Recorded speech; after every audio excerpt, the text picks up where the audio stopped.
Salut! Alors je sais que là vous vous dites, mon Dieu, non, une vidéo. Attendez, on va faire ça, ce sera plus simple. Une vidéo webcam. Bah, écoutez, je vais pas vous mentir, moi j'aime bien en fait. Je suis très en ce moment appareil photo jetable. J'ai toujours aimé les films des années 90. J'adore la musique des années 80. Je commence à être vraiment nostalgique du Internet d'avant. Et de voir de temps en temps, enfin, et à l'époque, vous savez, enfin, à l'époque, vous savez, peut-être que vous le savez, peut-être que vous y étiez déjà, mais euh, quand j'ai commencé à être sur YouTube et à vraiment regarder YouTube, et j'ai commencé vraiment à la création de YouTube, en fait, il y avait beaucoup de vidéos webcam. Voilà. Et je sais pas, ça me rend un peu nostalgique en fait. Il y a un côté genre vraiment homemade et un petit peu intime. Bon, je vous rassure quand même parce que je sais que enfin, une personne s'était un peu plainte de ça au tout début. Les vidéos que je ferai sans doute mensuellement ne seront pas toutes faites avec ma webcam, hein. Mais en fait, là, je suis chez ma mère et c'est très dur d'avoir un fond, de la lumière, etc.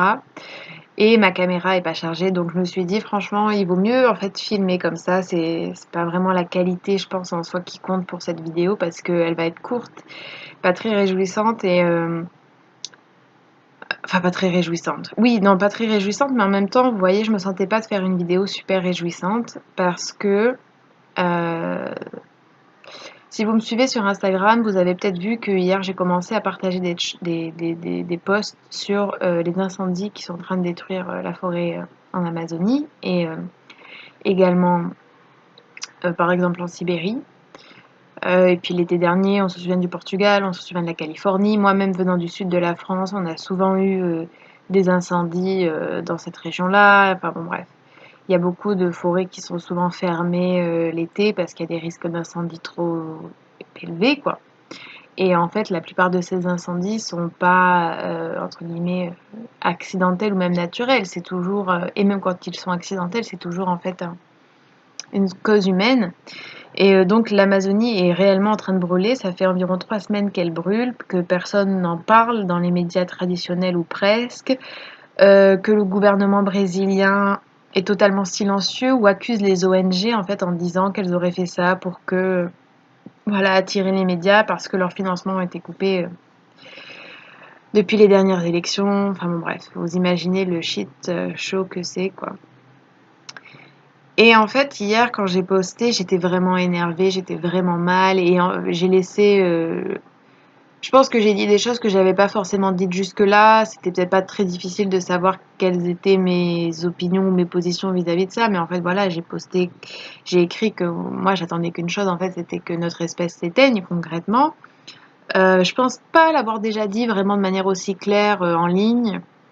Mais ça fait très très longtemps que je pense ça et c'est quelque chose que je dis enfin assez souvent. Je passerai ma vie à dire: «Oh tiens, j'espère qu'on va s'éteindre», mais je veux dire, c'est une pensée qui revient souvent, pardon, forcément parce qu'en fait on est une espèce, l'espèce humaine si vous voulez, ouais, vous voyez, je pense que je suis quelqu'un qui aime beaucoup, et j'adore la beauté, j'adore l'art, j'adore l'esprit, j'aime toutes ces choses-là. Je suis pas forcément quelqu'un qui est pour un retour 100% au naturel. Je sais pas comment vous expliquer. J'aime aussi l'artificiel dans le sens où l'art est une forme d'artifice, dans le sens où l'architecture est une forme d'artifice, dans le sens où même du faux, en fait, tout simplement, parfois me plaît. Je saurais pas trop expliquer, mais voilà, moi je suis pas forcément partisane de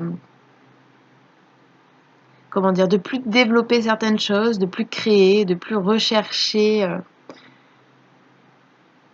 et de plus simuler aussi. Vous voyez la réalité, la peinture en fait, c'est quoi une peinture de paysage? C'est du faux en fait. Enfin, c'est du faux qui devient vrai, etc. Bon bref, bon, on va pas rentrer dans ces détails sur l'art, mais ce que je veux dire, c'est que voilà, je pense qu'il y a beaucoup de choses qui me retiennent à j'ai beaucoup de passion, il y a beaucoup de choses qui me retiennent à la vie, qui me retiennent à cette, voilà, cette existence. Mais euh, au-delà de ça, il y a aussi en fait vraiment une part, enfin, mais aussi je suis totalement, euh, pour moi, il n'y a pas d'autre solution en fait. Et une personne m'a répondu en me disant oui, mais tu sais, on fait aussi des choses très bien, on aide, on éduque. Non, mais tout ça c'est dérisoire en fait. Tout ça c'est dérisoire. si on regarde à l'échelle de l'humanité et si on regarde à ce qu'on fait aux autres espèces animales et végétales, en fait, c'est dérisoire de dire qu'on crée de l'art, c'est dérisoire de dire qu'on peut être plein de compassion, c'est dérisoire de dire qu'on prend en charge tel ou tel enfant, c'est dérisoire de dire qu'il y a telle et telle aide, c'est dérisoire de dire que je ne sais pas quelle... Enfin, de dire qu'il y a des gens qui sauvent des réfugiés, de dire qu'il y a des gens qui ont résisté durant telle ou telle guerre. Je dis pas que c'est rien, c'est magnifique, c'est incroyable, c'est hyper courageux. Moi, la première, est-ce que j'aurais eu le courage de faire tout ça? Sans doute pas. C'est pas ça que je veux dire, mais en fait, à l'échelle du monde, à l'échelle des autres espèces, c'est rien. Et donc oui, pour moi, il est clair que l'espèce humaine, le plus tôt elle s'éteindra, le mieux ce sera en fait. Et c'est quelque chose que j'ai laissé en fait, voilà, s'exprimer hier parce que j'étais vraiment habitée par des sentiments extrêmement négatifs, extrêmement forts. Et j'ai pas pu m'empêcher de penser que moi je suis toujours étonnée aussi que les gens me disent mais enfin que les gens me demandent pourquoi ou que les gens s'étonnent que je d'être malheureuse en fait, que je sois malheureuse ou que j'ai du mal à profiter ou que j'ai du mal à ne pas être angoissée ou que j'ai du mal à mais en fait pour moi réellement, la souffrance animale à l'échelle mondiale, la déforestation, la pollution des sols, la pollution de l'eau, la fonte des glaces, la pollution de l'air, euh, la, la destruction de la nature sous toutes les formes, pour moi, c'est quelque chose qui impacte énormément ma santé mentale. Et je sais pas, j'ai l'impression qu'on n'en parle pas énormément, mais en fait, on est quand même la première génération, il me semble, à voir tout ça d'aussi près, en avoir autant de conscience, à ce que ce soit aussi scientifiquement prouvé. Et il me semble totalement aberrant qu'on se dise pas que peut-être quand même, euh, bah, on peut pas être sain mentalement, on peut pas être en bonne santé mentale en fait en voyant tout ça. Alors oui, on peut détourner les yeux, on peut se trouver des excuses, on peut dire ceci, on peut dire cela, mais en fait à partir du moment déjà où vous êtes végane, ça devient un peu plus compliqué et clairement moi je sens vraiment que c'est quelque chose qui impacte ma santé mentale. Je sens qu'il y a quand même une forme d'effort constant de ma part pour ne pas trop penser à ces choses-là en fait parce que c'est ce vers quoi je me laisserai aller naturellement parce que je les sais, je les connais ces choses.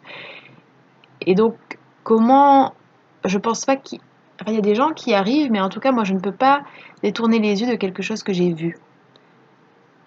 Je peux pressentir qu'il y a quelque chose là-bas de pas très cool et décider de ne pas regarder.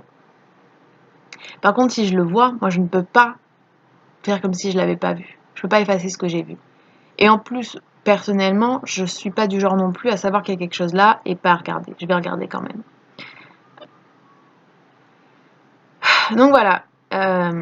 Je sais pas trop ce que j'attends de cette vidéo. Peut-être vous demander si vous avez cette sensation-là. Est-ce que vous sentez qu'il y a un mal-être chez vous, qu'il y a une angoisse chez vous, qu'il y a une dépression. Enfin, moi, j'en ai jamais trop parlé en ligne, mais voilà, j'ai pas été diagnostiquée uniquement avec de l'anxiété, donc est-ce que vous avez l'impression peut-être d'avoir un mal-être à l'intérieur de vous, quel qu'il soit, peu importe comment vous voulez l'appeler, peu importe l'ampleur qu'il a chez vous, etc., qui soit lié à tout ça. On a déjà un petit peu parlé, je pense, du fait qu'en étant végane et en étant au courant de tout ce qui se passe au niveau des animaux, c'est très dur à vivre, etc., et que le militantisme en général est très dur à vivre, etc. C'est vrai qu'on n'en parle pas souvent publiquement parce que je pense qu'on a toujours envie de laisser la lumière sur les animaux et sur la condition animale et sur la nature et c'est très très bien. Maintenant, je pense que voilà, sur cette page-là, sur Patreon, entre nous, on peut peut-être parler un peu plus de ça si vous vous reconnaissez dans ça. Donc voilà, j'avais envie de savoir si c'était quelque chose que vous aussi vous avez remarqué ce phénomène, si vous pensez qu'il peut être véridique ou si c'est peut-être moi qui affabule un peu, je ne sais pas. Voilà, j'avais envie qu'on en discute un peu plus sur cette page où on peut plus discuter et où je sais que voilà, il n'y a pas de, il y aura pas de haters, il n'y aura pas de déformation de mes propos, etc. C'est hyper important pour moi, donc voilà. Voilà, j'attends vos réponses du coup, vos commentaires vis-à-vis de ça, ce que vous en pensez, ce que ça vous évoque, tous ces derniers événements, etc. Et j'espère que vous allez quand même très bien. Malgré tout, il faut quand même essayer d'aller bien parce que bon. Et je vous dis à la prochaine.